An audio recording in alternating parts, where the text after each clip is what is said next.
بسم اللہ الرحمن الرحیم۔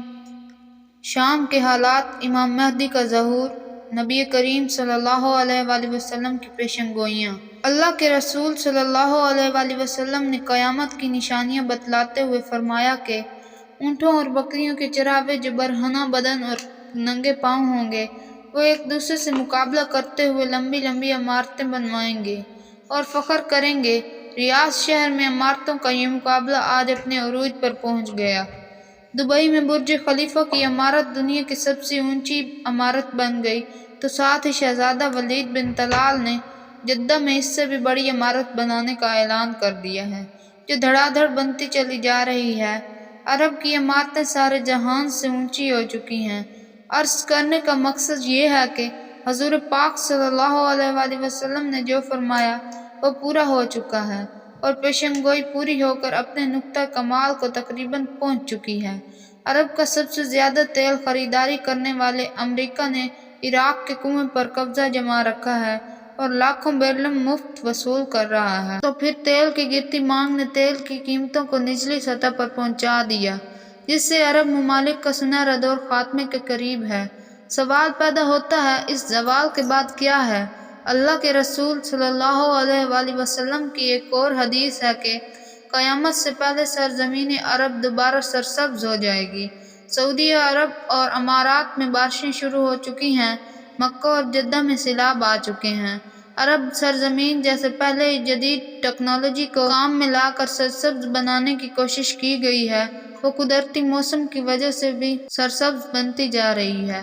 سعودی عرب گندم میں پہلے ہی خود کفیل ہو چکا ہے، اب وہاں خشک پہاڑوں اور بارشوں کی وجہ سے سبزہ اگنا شروع ہو چکا ہے۔ پہاڑ سبز ہونا شروع ہو گئے ہیں۔ بارشوں کی وجہ سے آخرکار حکومت کو ڈیم بنانا ہوں گے، جس سے پانی کی نہریں نکلیں گی، ہریالی ہوگی، فصلیں لہلائیں گی۔ یوں یہ پیشن گوئی بھی اپنے تکمیل مراحل سے گزرنے جا رہی ہے، جو حضور پاک صلی اللہ علیہ وآلہ وسلم نے فرمایا۔ اسے ہم اپنی آنکھوں سے دیکھتے جا رہے ہیں۔ اگر احادیث پر غور کریں تو مشرق وسط کے زوال کا آغاز ملک شام سے شروع ہوا، لیکن شاید عرب حکمران یا تو یہود و نصار کی چال سمجھ نہ سکے یا بے رخی اختیار کی، لیکن وجہ جو بھی ہو یا نہ ہو، سرکار دو عالم صلی اللہ علیہ وآلہ وسلم کی بتلائی ہوئی اعمالات کو ظاہر ہونا ہی تھا۔ حدیث کے مطابق رسول پاک صلی اللہ علیہ وآلہ وسلم نے فرمایا، جب اہل شام تباہی اور بربادی کا شکار ہو جائیں تو پھر تم میں کوئی خیر باقی نہ رہے گی۔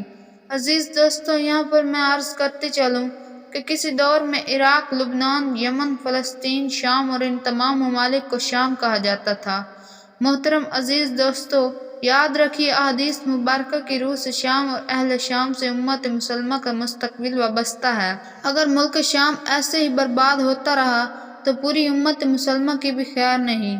ویسے تو 90% برباد ہو چکا ہے اب، جبکہ 5 سالہ خون ریزی میں 8 لاکھ بے گناہ بچے، بوڑھے، عورتیں شہید اور لاتعداد دوسرے ملک کی سرحدوں پر زندگی کی بھیک مانگتے ہوئے شہید ہو رہے ہیں، اور اتنے ہی تعداد میں زخمی یا معذور ہو چکے ہیں۔ لہٰذا شام مکمل تباہی کے بعد اب نزاع کی حالت میں ہے۔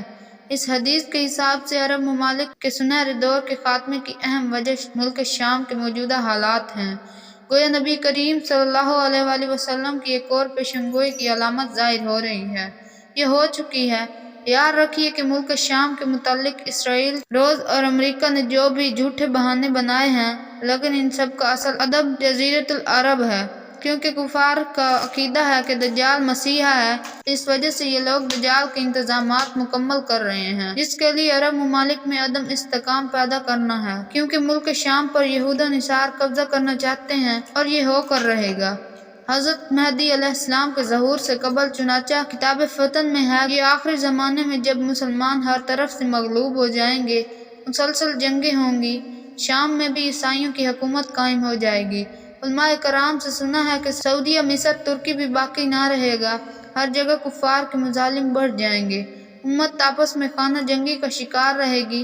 خلیجی ممالک، سعودی عرب وغیرہ میں بھی مسلمانوں کی باقاعدہ پرشوکت حکومت نہیں رہے گی۔ خیبر الخیر، سعودی عرب کا چھوٹا شہر، مدینہ منورہ سے 170 کلومیٹر کے فاصلے پر ہے۔ اس کے قریب یہود و نصار پہنچ جائیں گے اور اس جگہ تک ان کی حکومت قائم ہو جائے گی۔ بچے کھچے مسلمان مدینہ منورہ پہنچ جائیں گے اس وقت حضرت امام مہدی علیہ السلام مدینہ منورہ میں ہوں گے۔ دوسری طرف دریائے تبریہ بھی تیزی سے خشک ہو رہا ہے، جو کہ مہدی علیہ السلام کے ظہور سے قبل خشک ہوگا۔ اس لیے جب مشرق وسط کے حالات، خصوصاً مسلمان اور ساری دنیا کے حالات کو دیکھتے ہیں، وہ صاف نظر آتا ہے کہ دنیا ہولناکی کی طرف بڑھ رہی ہے۔ فرانس میں حملوں کے بعد فرانس اور پوپ میں عالمی جنگ کی بات کر چکے ہیں۔ سوال پیدا ہوتا ہے کہ اس عالمی جنگ کا مرکز کون سا خطہ ہوگا؟ واضح نظر آ رہا ہے کہ مشرق متوقع ہے۔ یہاں بھی ہند و پاکی رنجشیں اور کشمکش کے بڑھتے حالات سے بھی لگتا ہے کہ غزوہ ہند کی طرف رخ کر رہے ہیں، کیونکہ حضرت ابو ہریرہ رضی اللہ عنہ سے روایت ہے کہ رسول کریم صلی اللہ علیہ وآلہ وسلم نے ارشاد فرمایا، میری قوم کا ایک لشکر وقت آخری کے نزدیک ہند پر چڑھائی کر دے گا اور اللہ اس لشکر کو فتح یاب کرے گا، یہاں تک کہ وہ ہند کے حکمرانوں کو بیڑیوں میں جکڑ کر لائیں گے۔ اللہ اس لشکر کے تمام گناہوں کو معاف کر دے گا، پھر وہ لشکر واپس رخ کرے گا اور شام میں موجود عیسیٰ ابن مریم علیہ السلام کے ساتھ جا کر مل جائے گا۔ حضرت ابو ہریرہ رضی اللہ عنہ نے فرمایا، اگر میں اس وقت تک زندہ رہا تو میں اپنا سب کچھ بیچ کر بھی اس لشکر کا حصہ بنوں گا، اور پھر جب اللہ ہمیں فتح نصیب کرے گا تو میں ابو ہریرہ جہنم کی آگ سے آزاد کہلاؤں گا۔ پھر جب میں شام میں پہنچوں گا تو عیسیٰ ابن مریم کو تلاش کر کے انہیں بتلاؤں گا کہ میں محمد صلی اللہ علیہ وآلہ وسلم کا ساتھی رہا ہوں۔ رسول پاک صلی اللہ علیہ وآلہ وسلم نے فرمایا اور کہا، بہت مشکل آنے والے ادوار بڑے پرفتن نظر آ رہے ہیں۔ اور اس کے متعلق بھی سرکار دو عالم نے فرمایا تھا کہ میری امت پر ایک ایسا دور آئے گا جس میں فتنے ایسی تیزی سے آئیں گے جیسے تسبیح ٹوٹ جانے سے تسبیح کے دانے تیزی سے زمین کی طرف آتے ہیں۔ لہٰذا اپنی نسلوں کو ابھی سے تربیت اور ایمان کی فکر فرمائی جائے۔ اگر آپ کو ویڈیو پسند آئے تو ویڈیو کو لائک کر دیں، چینل پر نئے ہیں تو چینل کو سبسکرائب کر دیں۔ شکریہ۔